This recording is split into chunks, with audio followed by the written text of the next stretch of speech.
Жевайре Мижитова «Таң илхамы». Бүгін де пек ерте ұйқыдан ұяндым. Көзлерім чылпықлы, әлбетте қарным ач. Турмаға белсеніп ястыққа таяндым. Балконда еследім güzel бір қарылғач.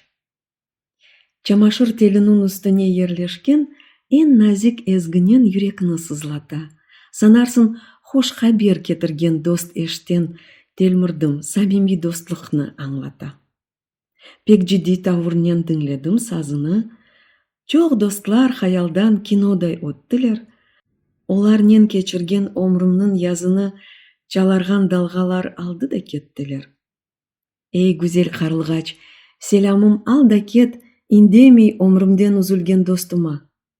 Эй, көңлім, солма ич, дайыма сечде ет омрымнен сырдашқан ижади постыма.